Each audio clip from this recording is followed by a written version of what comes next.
back to the channel. Thanks for watching.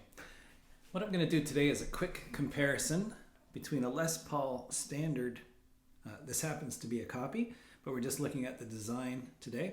So Les Paul Standard compared to a PRS single cut.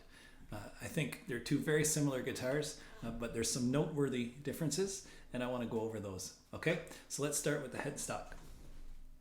We see on a Les Paul or a Les Paul copy like this, the tuners more or less go straight up the headstock. And what this does is cause your strings to be pulled through the nut slot on a bit of an angle. It's not great for tuning stability, so let's check out how PRS handles that. To the PRS! Okay, so here's a PRS single cut. This is a 245 model, and we're just looking at the nut right now, and we see their headstock design. The way that the tuning pegs taper to the middle, it pulls your strings through the nut slot more or less straight, almost perfectly straight, and subsequently a PRS has better tuning stability. Now that's not an absolute, it's a broad statement, but in general, a lot of people have problems with their strings binding in the nut of a Les Paul. Otherwise, very similar. Let's continue our comparison. This 245 has no binding on the fingerboard, but feels great. Let's check out the Les Paul.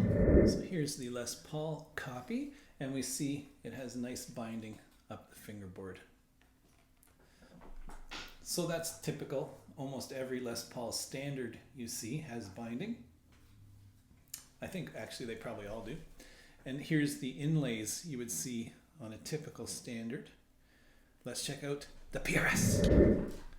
Okay, so we see the PRS, they use fancy bird inlays, and the bird appears to be taking flight as you progress up or down the fingerboard. Kind of unique. I remember when that first came out, it was sort of the cat's pajamas. Now these both have a nice deep C carved neck, but that changes depending what model Standard you buy or PRS. But these two are very comparable. Now we can see the mahogany neck. They both are mahogany, but they both butt into the body very similar as well. So they're a set neck, which means it's all glued together. There is a neck tenon that goes inside of this, and PRS does something a little different. You notice this body line curves down towards the cutaway. Let's check out the Les Paul. And here's the Les Paul, and we see the curve just continues to make more or less a 45-degree angle here. I like this. I think it looks clean, simple. Not that there's anything wrong with that PRS style, but this just looks kind of right to me. I'll try to get a picture of a neck tenon and place it in the video up here. Now if we look at their cutaway, this is a typical Les Paul cutaway, and it's very simple. It just sort of follows the lines of the body, and I think it looks fantastic. It has binding all the way around. Let's check out the PRS. Okay, here's the PRS. And this is one of the things that I actually do not like about PRS guitars. Instead of being a simple cutaway, they've added a contour breaking down towards the top. And while it may give you a little bit more access, it sort of ruins the whole lines of the guitar for me. You know, this is not simple anymore. There's no binding in here. Now this model doesn't happen to have binding at all, but even on a PRS that has binding, it stops at the tip. They don't put binding in here. And so it looks unfinished to me. That's just personal preference. It certainly functions great, and I know some people love it. To me, the cutaway is better on a Les Paul style. Okay, let's continue our comparison here. So we see the PRS 245 has two pickups, both humbuckers, and a 3-position switch. Let's check out a Les Paul.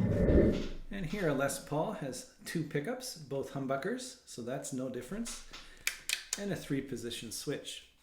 Now both of these switches would give you one pickup, the bridge pickup, both pickups, or just the neck pickup. So no differences there. Of course, the pickups are going to be slightly different, but they're the same general design. We have 2 volume and 2 tone controls.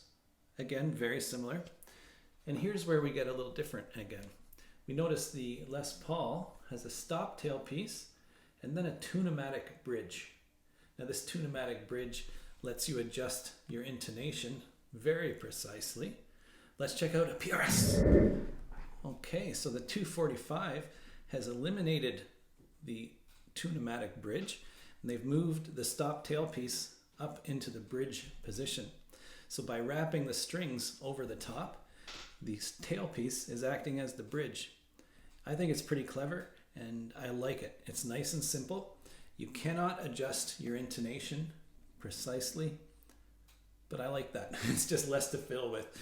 You know, you take it for what it is and you play it. Okay, while we're here looking at the body, I noticed the 245 is more or less a flat piece of wood, and then they've beveled the edges. Let's take a look at the Les Paul. Okay, here we see the Les Paul. Very similar. It has the bevel and the contour, but it does not come to a flat area in the middle. This is what I would call an arch top all the way across.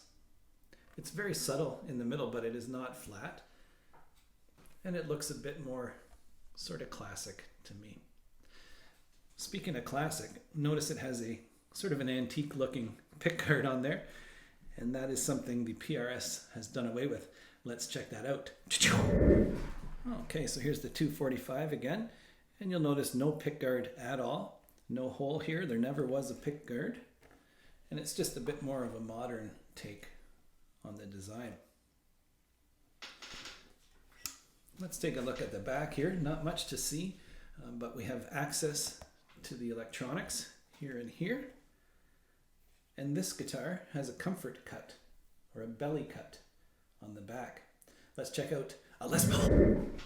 Okay, there's the back of a Les Paul. So very similar control cavity access, but no comfort contour.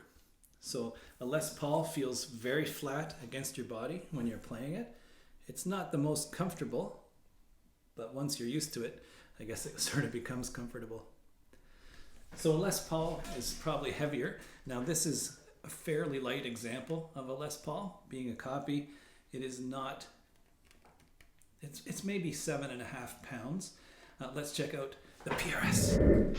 Okay, here's the PRS, and it feels about the same to me. So both of these are lighter than what I would say a traditional Les Paul standard would be, but that's not necessarily a bad thing. I really like that. So okay, I guess that's about it for visual comparison. I'm not going to tear these guitars apart or get too technical about the wiring and the pickups. You know, they're just very similar in that way. So let's take a listen. Thanks for watching. Cheers.